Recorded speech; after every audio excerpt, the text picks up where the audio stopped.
Hello. Thank you so much for tuning in. Thank you for watching Coast. My name is Dani Faith Leonard. I'm one of the producers of Coast, and I am so excited to host this talkback with our directors and our composers and one of our lead actors. If you still have the browser window open, if you're still watching Coast, please remember to rate the film. Please give it 5 stars. We would really appreciate it. That helps us in winning the Audience Award, which is something that we would really, really love to happen. This film has been a really long journey. We have a really big team, so I'm only one of the producers on Coast. I want to thank all of the rest of the team members who, some of them are tuning in now. So for some of them, tonight was the first time that they had a chance to watch Coast. I've watched it about 200 times. But thank you so much for all of your hard work leading up to today and over the years. And I am so looking forward to this talkback and then enjoying the film with some of you in person. So speaking of in person, we have some additional events coming up for the film. If you are going to be in Santa Barbara, you can join us at the drive-in. And we have all of those events on our website at coastthefeature.com/RSVP. Yes, it's that way. This is like a mirror for me, that way. So please go on our website and check that out. If you're going to be in Santa Barbara, we have the drive-in screenings, and we also have a space takeover at the J. Wilkes Tasting Room where you can come and enjoy some wine and find out more about Coast and what's in store for us next. So let's get this started. Without further ado, I am going to let all of these other wonderful people in the room with me. Hi. Hi. So please welcome our directors, Jessica and Derek. Our composers, we have Christian here and Alex Walker, and one of our lead actors, Cristela Alonzo. Thank you so much for joining me. Of course, our pleasure. Happy to be here. Yeah. So glad to be here.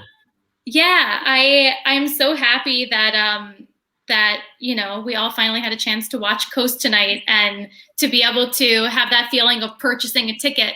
It's so exciting. So I would love to focus today on film and music, and I think this is the perfect group of people to talk about just that. But I would love to start off with Jess and Derek. How did you go about bringing the team together to create the music? Go for it. Well, I mean, first off, Cindy, when she was writing, she was thinking with music. So a lot of the licensed music in the film came from her original inspiration, like Joy Division and Husker Du, they were written into the script. They were written into the script. I mean, in fact, that was like new music for me. So I had to like go through it as a new person, experience it. And at first I was like, really? But then I actually started to fall in love with it. So that was exciting. And then I don't know how I remember. I just remembered Chris and Alex. I don't Well, Chris, I cannot remember, but I just remember thinking about them, and I was like, they should do our score. Yeah, we talked about it for a long time. Like, it kept coming up while we were developing. In fact, when we were living in Santa Maria for a good few months, working with Cindy on the script, and that was when we, well, at least when I discovered Alok, which was, I mean, Chris and Alex can talk more to it, but that was their band back in high school, and there was a song they did called Dirty, and they made a video of it that was on YouTube, and I remember watching it. And I'm like, this is perfect for Coast. Like, this has to be in the Well, we movie. knew that we wanted a band in the film, and Cindy wanted to write a scene about Abby falling in love with music. And there's something very rhythmic and like hypnotic and seductive about that song that she actually, when she heard it, she started to use it in the writing. But I actually kind of remember, I feel like, Chris, did you have a band called something was it Breadwinners? Like what? In high school, yeah. Yeah.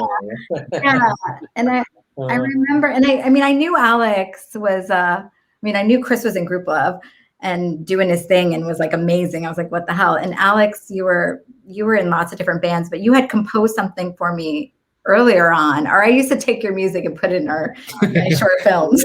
Yeah. And I thought they would be for some reason I was just like, they would be great together.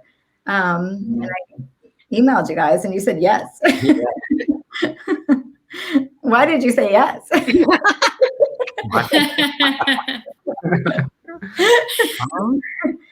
So Chris and Alex, how did you go about finding the sound for Coast? What was that process like for you? Well, when Alex and I get together, this is the second film, like feature kind of film we've done together. We did this like feature documentary, I don't know, about 10 years ago in LA. And I think that was the foundation for us in terms of making music for film, where we really clicked and made like really special music, and it was pretty effortless. And so when this came up, we were like, we got to do it again, because we've always wanted to do this, you know, as like a duo. And we've been playing together for over 20 years, just in various bands, and we kind of speak the same language musically. So this was just like a really fun, awesome movie to be a part of, and it was just a great thing to come together. And we wanted to do a lot of we kind of experimented a lot with kind of loops and sound design, and just doing some cool, just like film score-y stuff, but based on like synthesizers and stuff, where you can hear a bunch of cool stuff in the movie. And then it was really fun as a challenge too, to write music for another band. That's a very liberating thing to do when you're in a band, to like kind of put that aside and become someone else and be another voice for another band. That was really fun. So it was just like an easy thing to say yes to, I think. Oh. Yeah. I think, like what you say about language, you know, we've been working together for over 20 years, and you really do develop a creative language. And then, you know, when you put some provocative visuals and you're supposed to write to it, we kind of come from an improvisatory world where you're reacting to what you're either seeing or hearing, and then kind of like re-emitting what your expression. And so we were able to, I don't know, use that technique that we've kind of been honing for a while to create material for this film. Yeah, and then it was really, we were lucky too, because Hannah, who's not here, Hannah came in and just kind of like would hear what we're working on, and she's like, that sucks, this is awesome. And like she started like kind of helping us shape what we were doing and like focusing us. And then she came up with all this cool like top line on a lot of this instrumentals we were having. So it's a really cool team. Yeah. And put a female perspective to the music that we were making, and it really broadened everything, you know, that we were doing. Big time, yeah. It's so interesting to hear musicians talk about the music that they create, because it's almost like a second language to me. I think the music usually is the language that you're explaining, right? So it's kind of weird. Like, you know, I grew up with a brother who, you know, he's the guitar guy, and he always had the guitar, right? And everywhere around the house, he always had the guitar. You always had to wait for him to finish playing to ask you questions. You know? I've always noticed that with when it comes to music, sometimes when you try to explain music, when you try to explain a song, it almost seems like part of the answer is listen, like listen to the song. It's like there's something in there that's right there that I can't explain. I can't put into words. I've always loved hearing people talk about what made them do this, what made them do that, because I always feel that, especially in a film, the music is a separate character.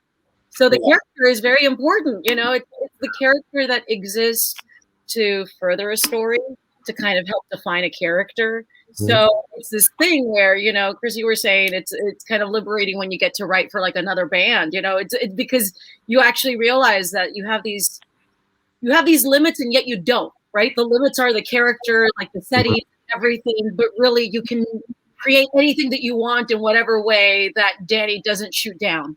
Like, it's awesome. Well, Cristela, I was so excited that you were joining us in this chat because I know how important music is to you.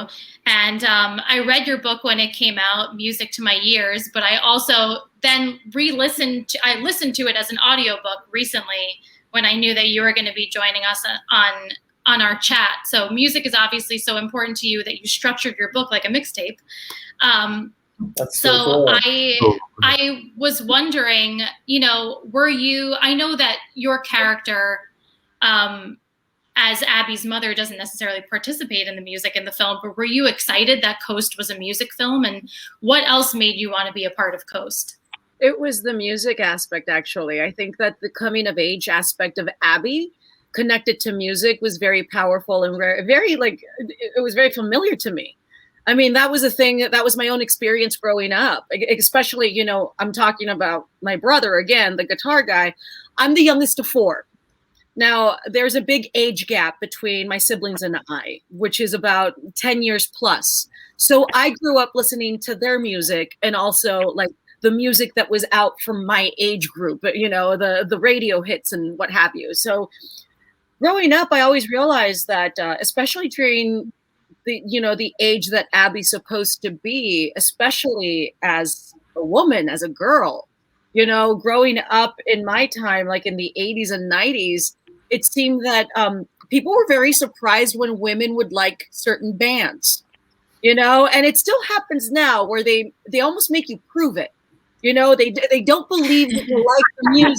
So like, oh, you like this? What is this? Is this? And I'm like, well, I didn't say I was their mother. I just like the music. You know what I mean? That's amazing. So for me, actually, what I love about it is that, there's the playlist on Spotify that I liked, that I heard, that I loved because it shows variety, which is just what music is. So for me, what I liked about it, look, we mentioned, there's Dear Prudence, right? But you also have, a variety. My friend Snow the Product is in the film, which I didn't know, and both very different sounds, right?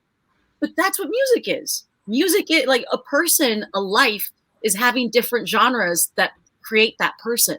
So for me, the way that I approached the story, the way that I read it, and I just loved it, was that to me, the older, more classic music to me felt like Abby probably bumped into it because her mom liked it.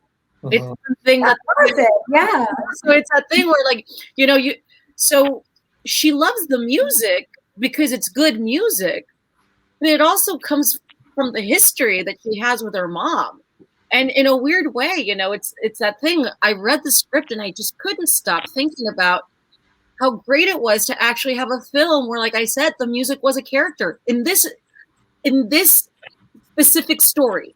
The music allows itself to kind of break out into certain things and into certain emotions. And that's what a good story does. A good story brings out different emotions, and we talk about different stories, different characters, but also it shows you that everybody, when we think about the music that we love, there's a variety of it. This morning, the first song I heard was, from Traveling Wilburys, right? Half hour ago, I was listening to Britney Spears. What? Like, that's just what life is. So for me, the music drew me in. And I was actually in the middle of writing my book when I met Derek and Jessica. And, this is before I read the script. I was telling them how much I love the music. Like, I'm like, I love music. I'm obsessed with music. I listen to hours of music every day. Then when I read the script, I'm like, oh my God, did you write it for me? Like, I love what you said about the variety, because that was something that was actually really surprising for us, because the story started as something that took place in the 80s, right? As a real personal story from Cindy Kitagawa, who's our writer, who I hope is listening. Hi, Cindy. Hey, Cindy. And Wendy Guerrera, who were friends. Wendy's a producer on the film, growing up in Santa Maria. And so they were writing about what they were listening to in the 80s. And that's where a lot of the influence came from, that kind of 80s punk rock, post-punk stuff. And when we, eventually over the course of producing the film, we realized that we just didn't have the budget to do all the 80s, production design and everything that was involved in that. And so we decided to see, what does the story look like today? And it was amazing to find out that this actually works. Like, most of this music works today still, because everybody's still listening to that music. Well, and kids have such access. So, Right. I mean, not just the record stores, but they actually can find anything they want. And they actually love this music. Mm-hmm. So. Yeah, I think in general, when you're growing up, you listen to your music, but you also tend to listen to the things that your parents listen to and the other people around you. So you're not necessarily listening to current stuff. And I can see on the side of my screen some of the comments that are coming in from people who are watching this. And one of our investors, Danny Bouchadid, wrote, arguably, Abby's mom was actually critical to Abby's musical influence / journey, because she gave Abby all of her favorite vinyl albums, and they used to listen to them together when Abby was younger. And that's totally true. I got that story detail. Why do you think I've been listening to Susie and the Banshees? I remember when I was a kid, my oldest brother Ruben used to work at a gas station. He was like working at the gas station to put himself through college, and my family all shared one car. And when we would pick him up, it would be my brother Eloy and I had to go with him because I was a little kid, And I remember the drive from our little town to the neighboring town. And I remember I was maybe about 7, and he started playing the Beatles. And I remember him playing the Beatles' White Album. And I remember, back in those days, it was a cassette. So, but I loved the cover of it because it just seemed so simple.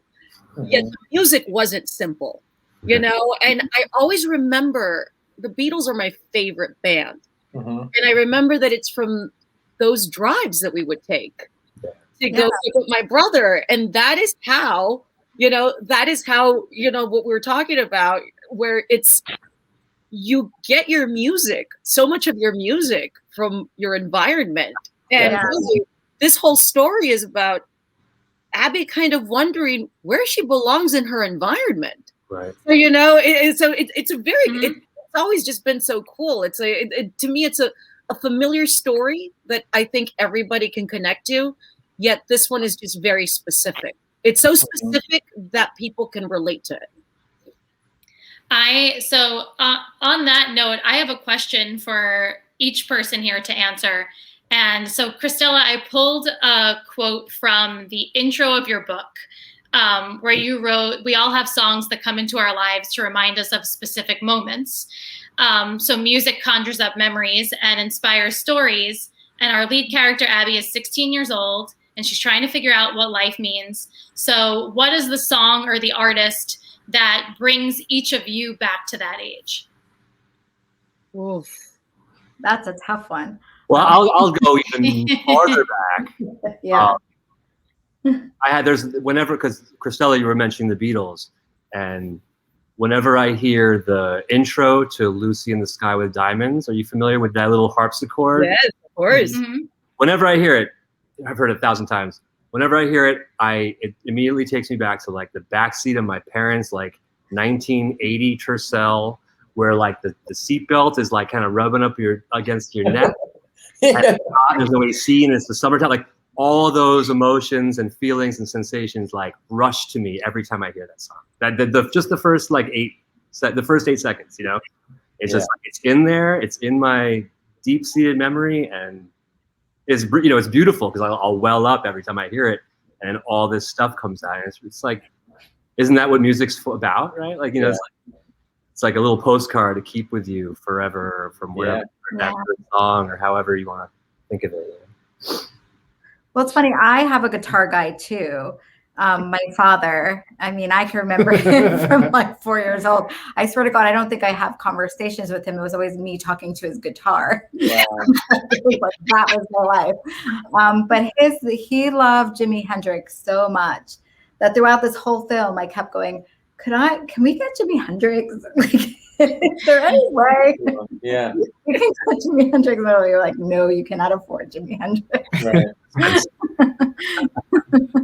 But yeah. I mean, what comes to mind for me that's really interesting in this topic is, the people who are connected to the music, whether it's somebody like, like your father or your brother. Like I didn't have siblings who were introducing me to music, when I was young. So I'd get things from my parents, I'd be like Bob Dylan or Bruce Springsteen from my dad, or like he was like U2, and I remember the B-52s from my mom, and I like had that influence. But then my friends had the music that they were listening to, and that I remember, like for me, that was, for whatever reason, my friends were always listening to hip hop, and it was like it was like I don't know, like Nas or Wu-Tang or people like that. And then I just remember like when I discovered Nirvana as a teenager, like that was something that was like I never heard anything like that. I was like, what? And I remember that feeling as a teenager, like this is dangerous. I don't know why, but there's something in this that is like exciting and scary, but you just to like experience. That was for me. Dreams of his, I remember hearing that for the first time, and it just like made my stomach drop. And that's it for me. Like that's why I started playing guitar after hearing Nirvana. Even though when I was a kid too, like you guys in the car, like that's when I knew I was like destined to make music. So I remember hearing like Linda Ronstadt or like Billy Joel's Uptown Girl when I was like a little kid, and just freaking out, and like the hooks, I like fell in love with like Uptown Girl so hard, and I wanted to hear that like every time. I was hoping it would come on the radio, or then or listening to classic rock with my dad. It was like Led Zeppelin or that crazy keyboard solo in Emerson, Lake and Palmer, like Lucky Man or something like that. Yeah. And when I was a kid, I was like, this is insane. Who plays keyboard like this, And it's like really intrigued me. But it wasn't until Nirvana that I was like, wow, this is like painful and cathartic, and this is how I can hopefully express myself too one day, and make people feel relief from like, this kind of music. And it's funny when you think about Nirvana, and then, you think of years later, like you see Dave Grohl and you're like, you're doing Foo? Like, you know what I mean? Like, Taco Tuesdays over there. You're that good. You're doing you were in Nirvana and now you're Foo Fighters. Get out of my face with that talent. Like, for me, I want to say that for me, the music, and this is going to be totally ridiculous and random, Weird Al Yankovic. Polka party. Polka party, poke your eyes out, everything. Weird Al, I was obsessed with him. I was I was a theater. You sing like you were talking Nirvana, and I'm doing like the Nirvana like parody in my with all the marbles in my mouth. Like I immediately started thinking that. Like for me, Weird Al was someone who's so good that he could write parodies of this music, and have like people rocking out to polka. That's how great, like that's how good music can be. That they can actually bring a genre that many might not be familiar with, right. And then be like, "Hey, you like Billy Idol? Here, hold on. What if we make polka?" Like amazing. So for me, I was obsessed with Weird Al. I listened to Weird Al. My high school drama geek, and I love music and just like comedy. Weird Al, hands down. Weird Al. He's still doing stuff. Yeah, he's still great.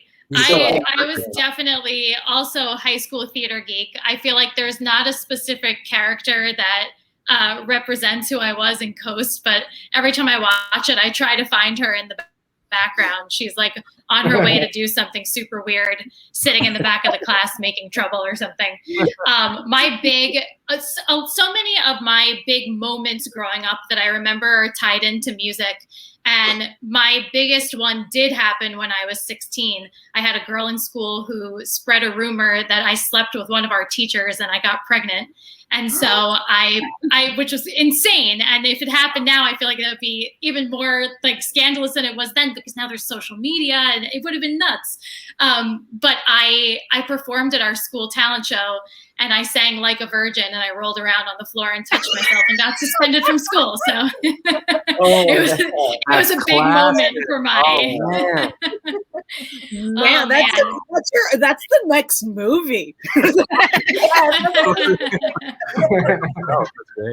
I have footage of it, but I feel like I cannot put that anywhere where people can see it because I was a minor.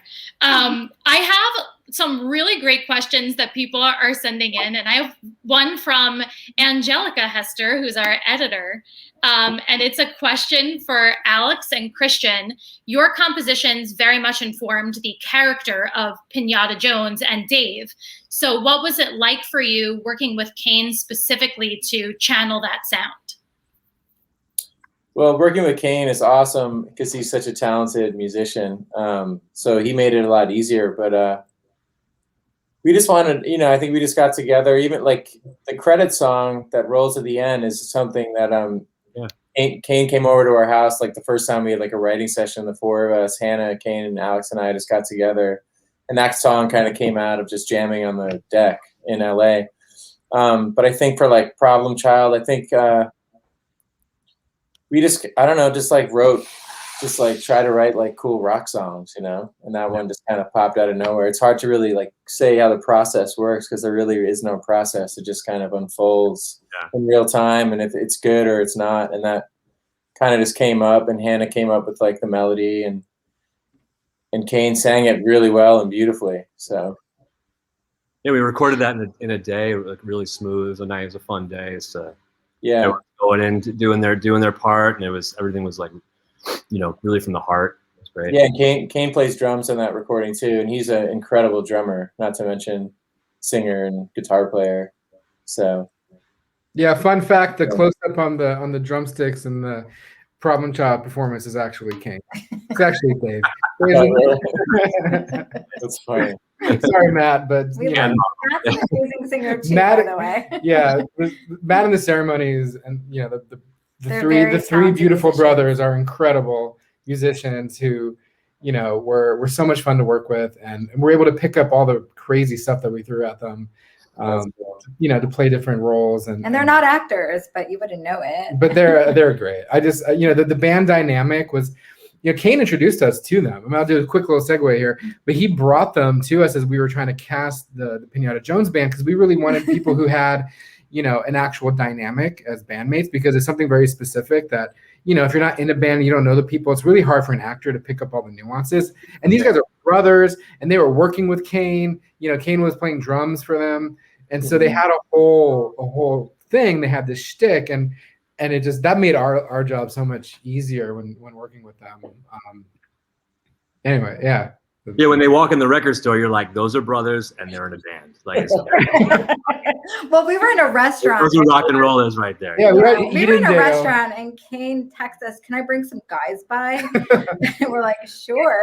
But I have to say, when we first walked in, we were with Sonia too, and Derek and Sonia were like, "That's them," and I'm like, "I don't know, they're too pretty."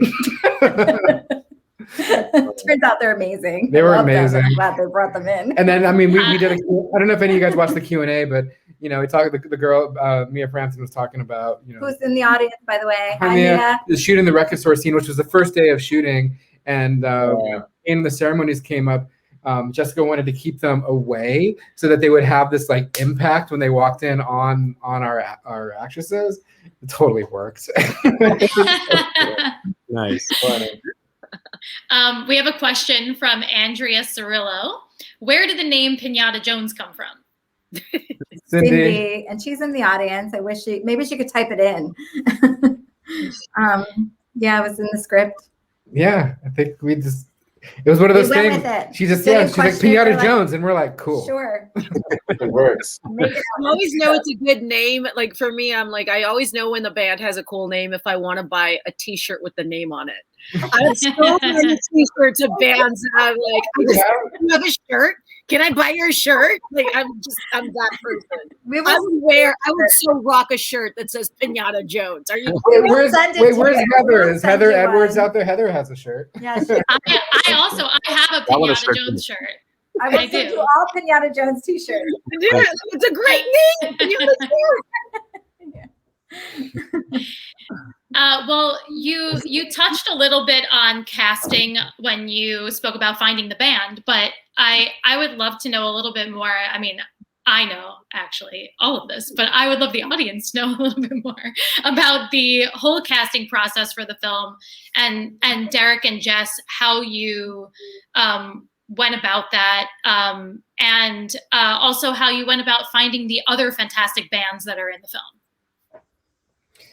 Well, I can talk to the other bands real quick. I mean, they were, okay, here's a little story. So we when we were doing the development with Cindy, Agent Orange was playing at Slow Brew in San Luis Obispo.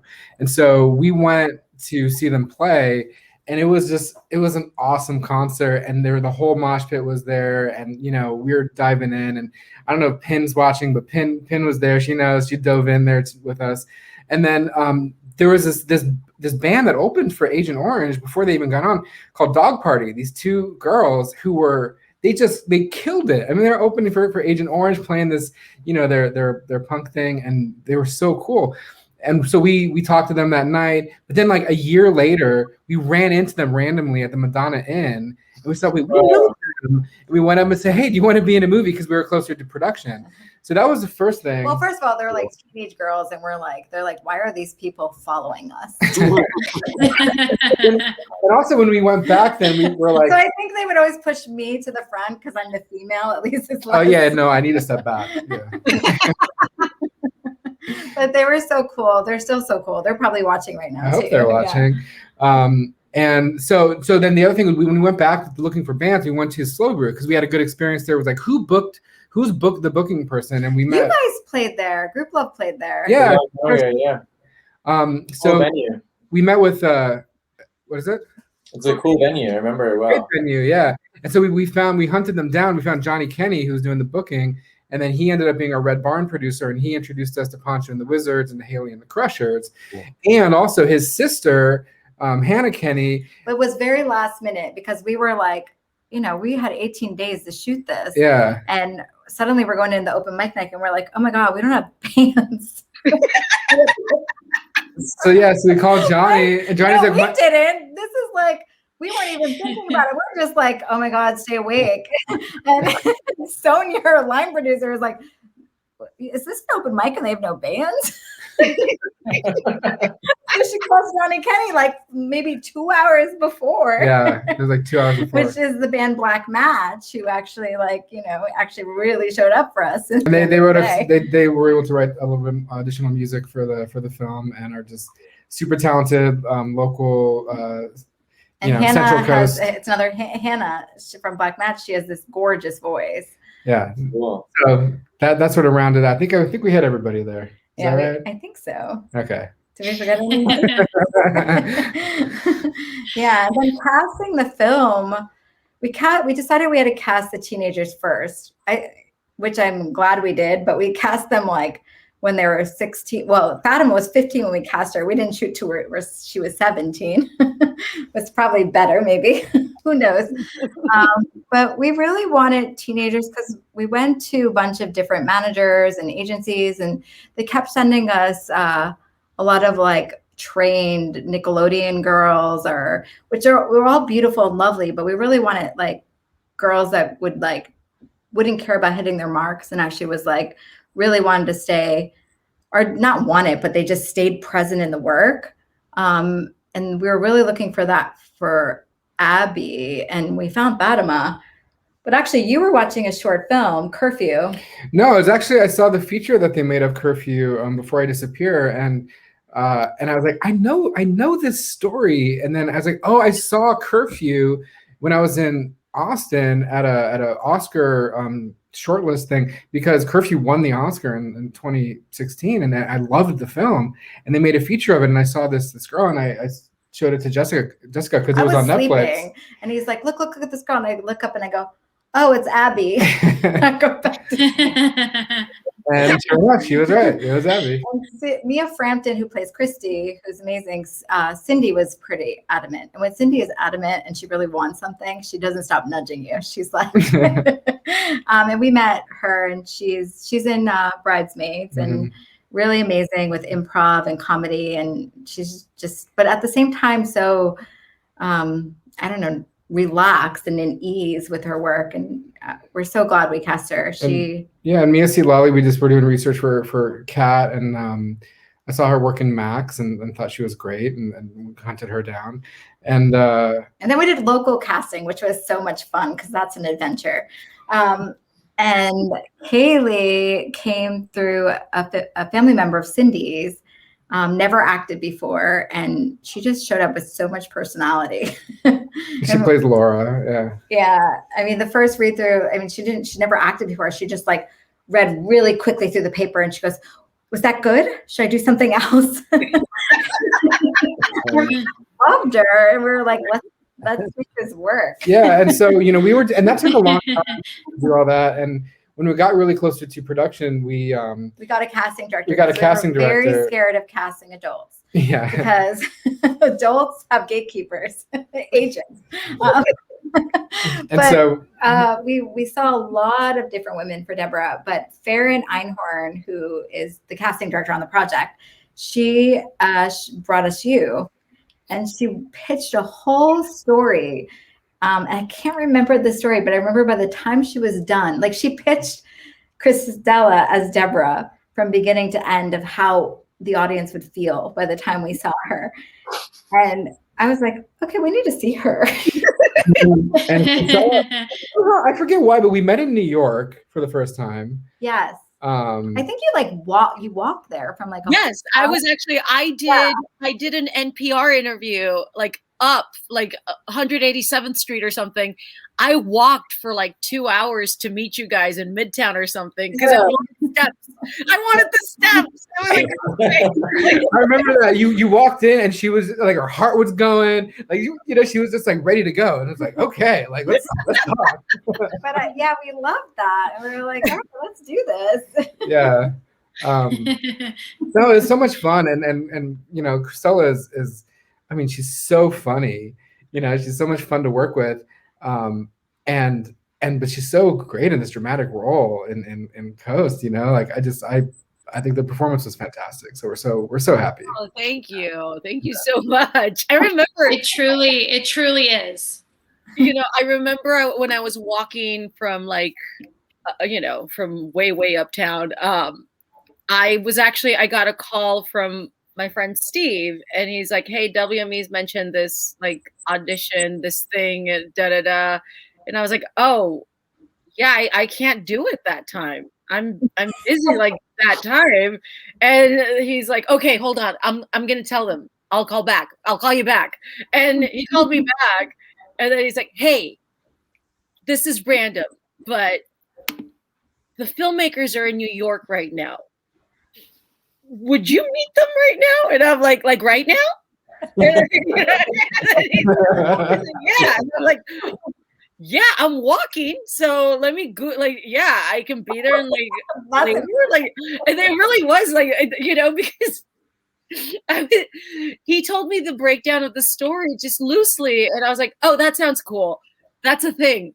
You mentioned music, and I'm just like, what do you want from me? Can I work craft services? What do you want? Like, so it was just like, yeah. And we met, and I was like, like I said, I remember we were getting to know each other, and I was telling them about the book that I was writing, and it almost seemed like just fate that we were just, that we met, and we actually talked for a long time.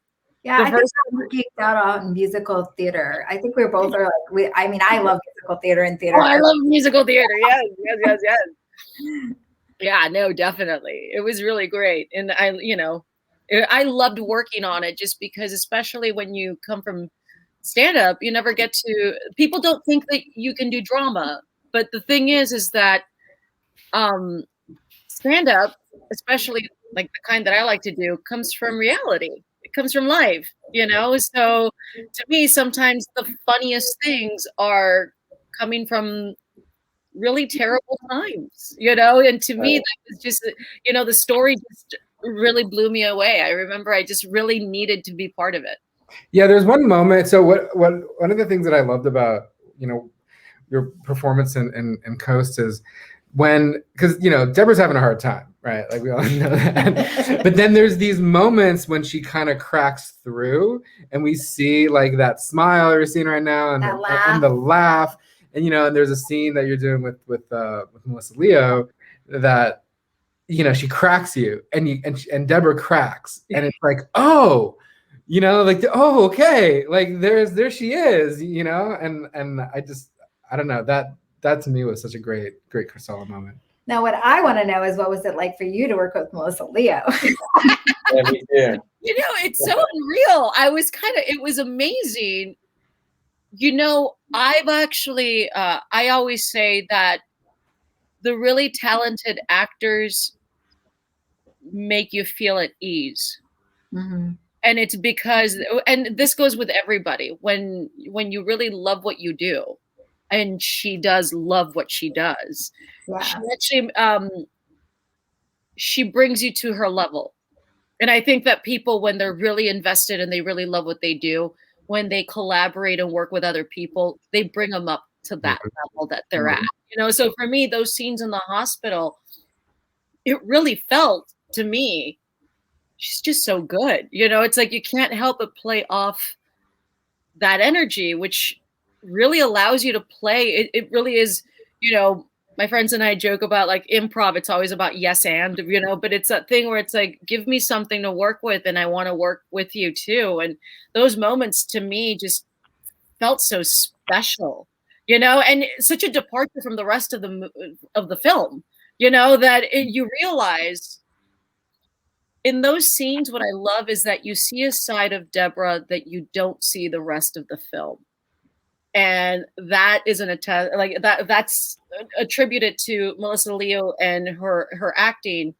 She brings out a different side of the character that is absolutely necessary for the audience to see, which is so great. So for me, it was just, it was amazing. It was like, she's it's kind of like you don't want to fan out, but she's so good. Like, you know what I mean? It's like, oh, no bigs, but I'm like, I think we handled it well. I think we were kind of like, we didn't fan out, but we took in what she was going to teach and give us. It's like, oh my God, I know. If she had given me notes, I'm like, I'm getting notes from Melissa Leo. Like,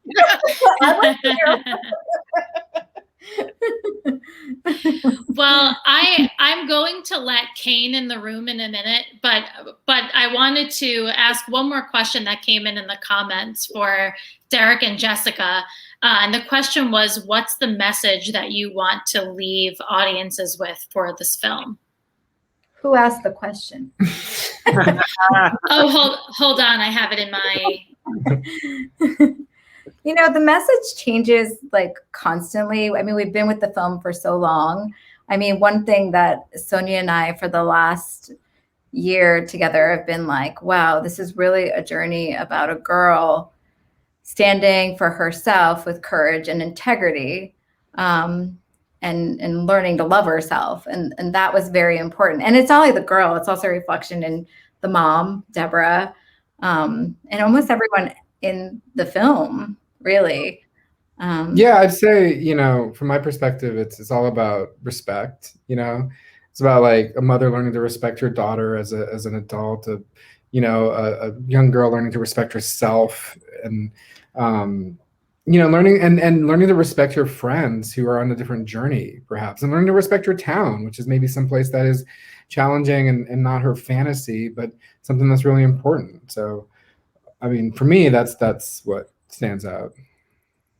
For me, as someone who's now seen so many cuts of the movie, it became more and more relevant over this year, because I think that Coast is about figuring out what home means to you.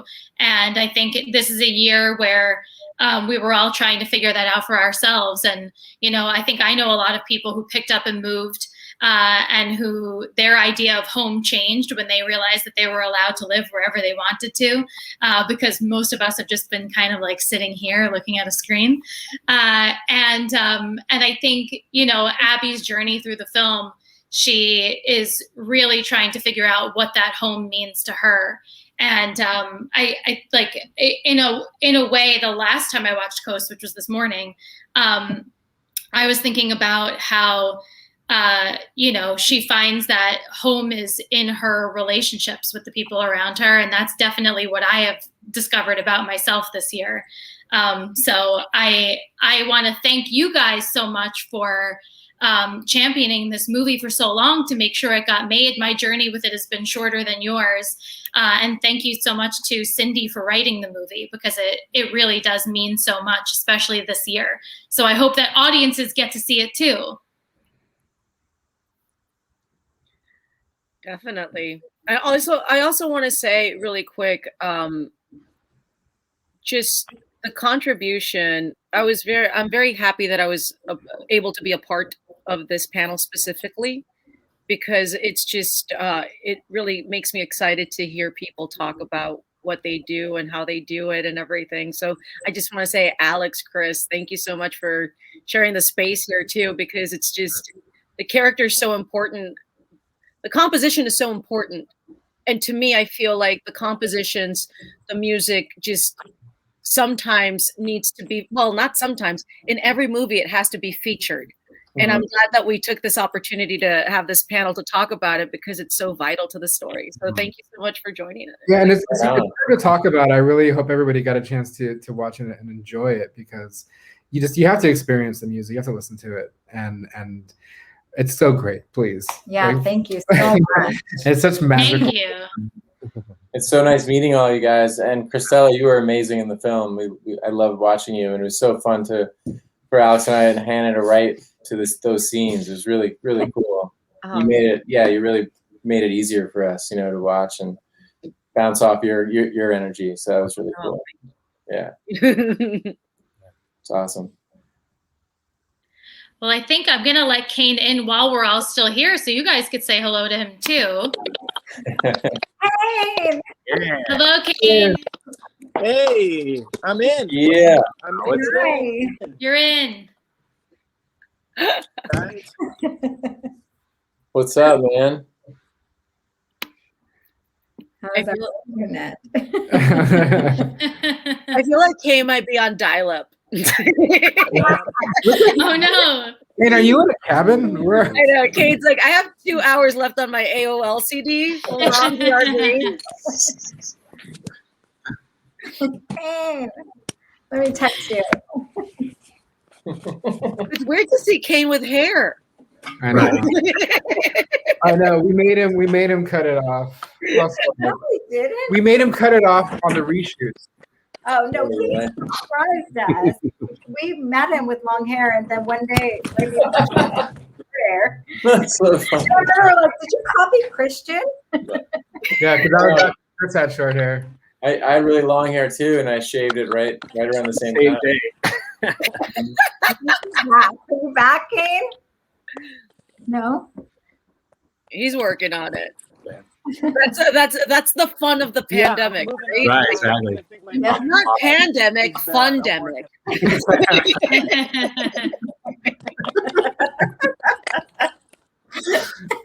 I thought it was fun. It's been fun. All right, I think this is probably better. There we go. Some visual. Ooh, Kane's on a safari now. All right. Okay. Now can There you are. Yes. Yeah. Oh, we have you now. Hey, everybody. Hey. Hi. I feel like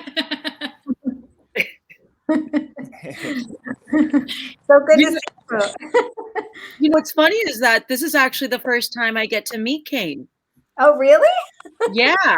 Yeah, she was never in any scenes with Kane. I just Isn't that remember funny? being in the Red Barn though during the. Yeah, but that Red Barn scene was just like there was so much, like so many people involved that you know it's like Yeah. I think I was there. Like I was there all day for like a short scene, so I never got to meet Kane. I just remember he had short hair. That is true. Yeah. How are you, Well, Kane? Kane, Yeah, it grew out. I love No. Kane's like, yeah, it grew out. That's what hair does. Next question. He wants to perform. Let's give The him the internet is still bad.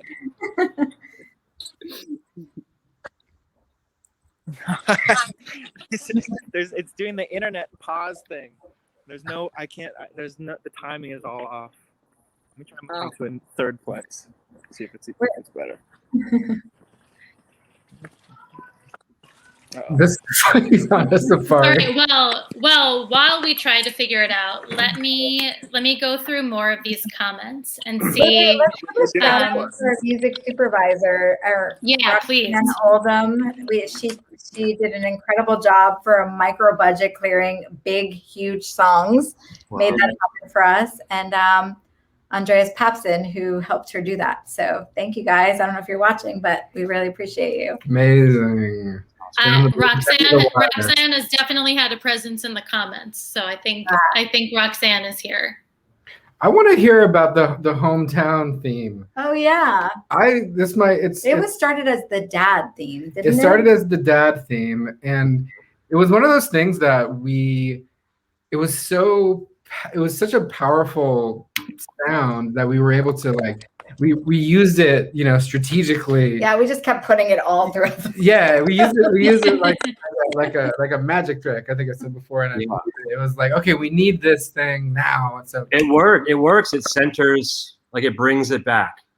Yeah, so it's that sound in the very beginning, and then it's right at the end, and it's right in the middle, and it's somewhere else. Yeah, I think it's amazing. Yeah. Kane's here. I'm back. Hey. You're back. The internet thing as I can get, so hopefully this works. Sorry, guys. I'm so happy you're here. Yeah, man. Nice. Good to see your face, dude. How about this lighting? Do you guys like this sunlight? Subtle. I feel like I it think gives off an angelic vibe, like you're coming from heaven to just, kind of just hang out. Like, hey guys, I'm gonna go back to, just home. Yeah. Exactly. Well, we promised our audience a performance of one of the songs from the film. So, can we do that? Are we? Yeah. Or do we think we're ready? Let me grab Okay. my guitar. Chris and Alex set it up. Yes, set it up, Chris. Now. I'm gonna get my Sure.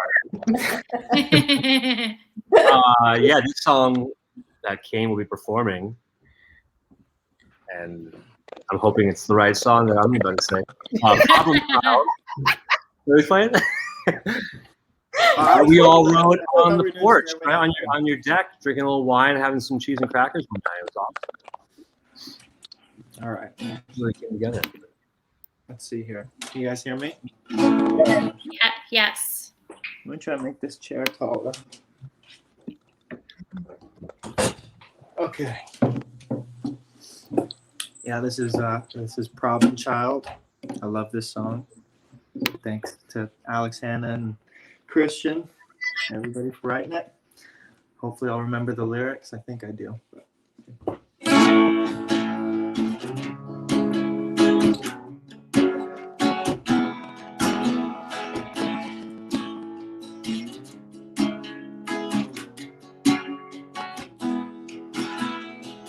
You call me problem child, but I ain't got no problems I can see. You say I'm messing up and breaking bottles, now you're fixing me.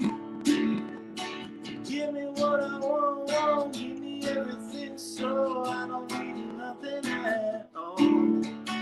Give me what I want, I've been needing someone who gon' make me feel so good. Give me what I want, give me everything, so I don't need nothing at all.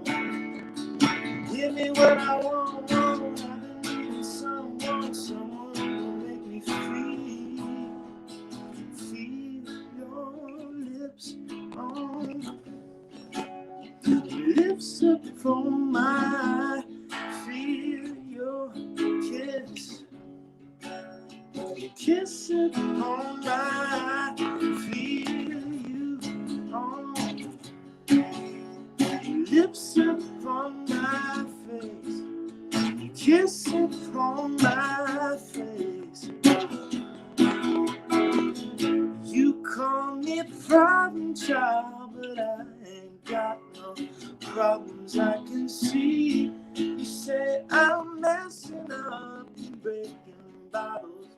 Now you're fixing me. Give me what I want, give me everything so I don't need nothing at all. Give me what I want, I've been needing someone to make me feel small. Give me what I want, give me everything so I don't need nothing at all. Give me what I want, I've been needing someone to make me feel your lips on. Your lips on my, feel your kiss. Kiss on my, feel you on. Kiss on my face. Kiss on my face.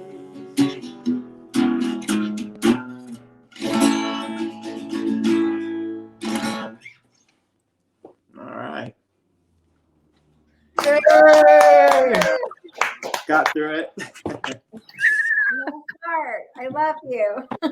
Thank you so much, and thank you all so much for joining, Derek and Jess and Chris and Alex and Cristela. Thank you so much for being here. I'm going to close things out by just reminding people to, if you're watching this but you haven't watched the film yet, please go buy a ticket through the festival and watch the film and rate the film. We're looking for a 5-star rating, 5-star ratings only, or just don't rate the film at all. I think that's how we should work it. If you're going to be in Santa Barbara, please, come down to the drive-in. We have the events listed on our website at coastthefeature.com/RSVP. And, please share your experience that you had tonight with all of your friends and ask them to come and watch the film. It's available online through the festival through April 10th.